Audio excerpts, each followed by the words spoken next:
জনাব চিন্ময় গ্রেফতার হওয়ার পর থেকে একটা আলোচনা আমাদের সামনে খুব আসছে, সেটা হলো তিনি ইসকনের সদস্য কি সদস্য নন। আমরা পরবর্তীতে জানতে পারি যে তিনি আসলে ইসকনের সদস্য নন, কারণ তাকে বহিষ্কার করা হয়েছে। এখন কয়েকটা প্রশ্ন আমাদের সামনে হাজির হয়েছে। আমরা খেয়াল করেছি গত পরশু কেন্দ্রীয় ইসকন যে স্টেটমেন্ট দিয়েছে সেখানে তাকে one of the leaders of ISKCON বলে পরিচয় করিয়ে দিয়েছেন। তাতে মনে হতে পারে যে তিনি এখন ইসকনের সদস্য আছেন, কিন্তু আমরা এর মধ্যে এরকম নিউজ আমাদের সামনে আসতে দেখেছি। শৃঙ্খলা বিরোধী কার্যকলাপে জুলাইয়ে ইসকন থেকে বহিষ্কৃত হন কৃষ্ণদাস, চিন্ময় কৃষ্ণদাস।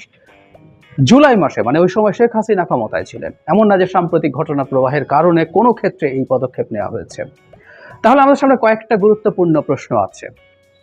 চিন্ময় কৃষ্ণদাস ইসকনের সদস্য নন, তাকে বহিষ্কার করা হয়েছে, কিন্তু তাকে দাবি করা হচ্ছে ইসকনের সদস্য হিসেবে, ইসকনের ওপরে হামলা হিসেবে, হুমকি হিসেবে।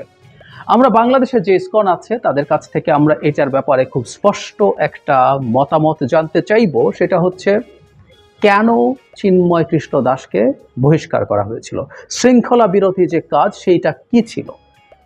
একটা কথা জেনে রাখা দরকার, জরুরি আমাদের জায়গা থেকে, যে মানুষটাকে শৃঙ্খলা বিরোধী কাজের জন্য দল থেকে, তাদের সংগঠন থেকে বহিষ্কার করা হয়েছে, তিনি এখন হিন্দু সমাজের নেতৃত্বে আসছেন।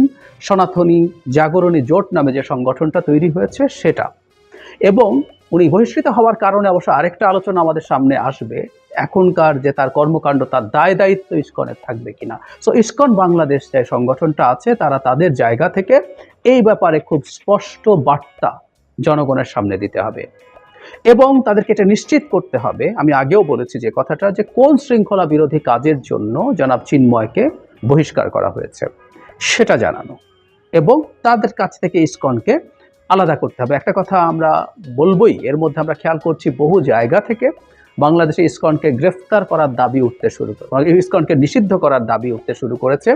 এটা নিয়ে আমি একটু বিস্তারিতভাবে হয়তো কথা বলবো, কিন্তু এই দাবি যেহেতু উঠতে শুরু করেছে, ইসকনকে জনাব চিন্ময়ের জায়গা থেকে অবস্থান পরিষ্কার আগেই করে রাখতে হবে। কারণ তাদের বুঝতে হবে, তাদেরকে নিয়ে যখন ইনভেস্টিগেশন হবে, তাদের নিয়ে যখন মানুষ কথা বলবে, তাদের এই ব্যাপারটা খুবই জরুরি।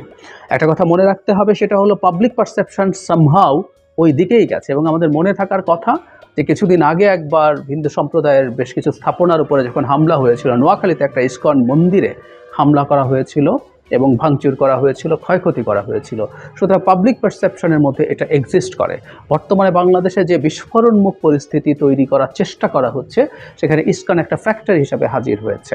তার জায়গা থেকে জনাব চিন্ময়ের ব্যাপারে সুনির্দিষ্ট বক্তব্য দিয়েই তাদেরকে আসলে তাদের অবস্থান পরিষ্কার করতে হবে। না হয় যে কোনো রকম অপ্রীতিকর পরিস্থিতি যদি ঘটে, আমরা কোনোভাবেই চাই না সেটা হোক, আমরা খুবই সিরিয়াসলি, খুবই আন্তরিকভাবে সবাই মিলে চেষ্টা করছি আমরা এরকম কিছু না ঘটার জন্য, কিন্তু তারা তাদের জায়গা থেকেও কিছু পদক্ষেপ নেবেন।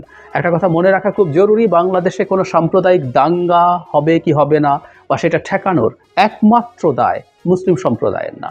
আমি এটা মানতে প্রস্তুত আছি, মুসলিম সম্প্রদায়ের সংখ্যাগুরু মানুষ হিসাবে তাদের দায়িত্বের পরিমাণ বেশি, এটা সত্য, আমি বিশ্বাসও করি সেটা, কিন্তু সংখ্যালঘু সম্প্রদায়ও সেটা করবে না, বিশেষ করে যখন একজন মুসলিম আইনজীবী হত্যাকাণ্ডের শিকার হয়েছেন এবং যেখানে জনাব চিন্ময় তার ইসকনের পরিচয়ই প্রচুর দেন, যদিও সাম্প্রতিক সময়ে তিনি হিন্দু জাগরণী, সনাতনী জাগরণী জোটের নামে তার কর্মকাণ্ড করছেন এবং ওখানে প্রচুর ইসকনের মানুষজন গেছেন, ইসকন সংগঠনের সাথে জড়িত। সুতরাং সামহাউ ওই সংগঠনটা যেহেতু এটার সাথে জড়িয়ে গেছে, এই পারসেপশনটা ক্লিয়ার করা তাদের সংগঠন থেকে খুবই জরুরি।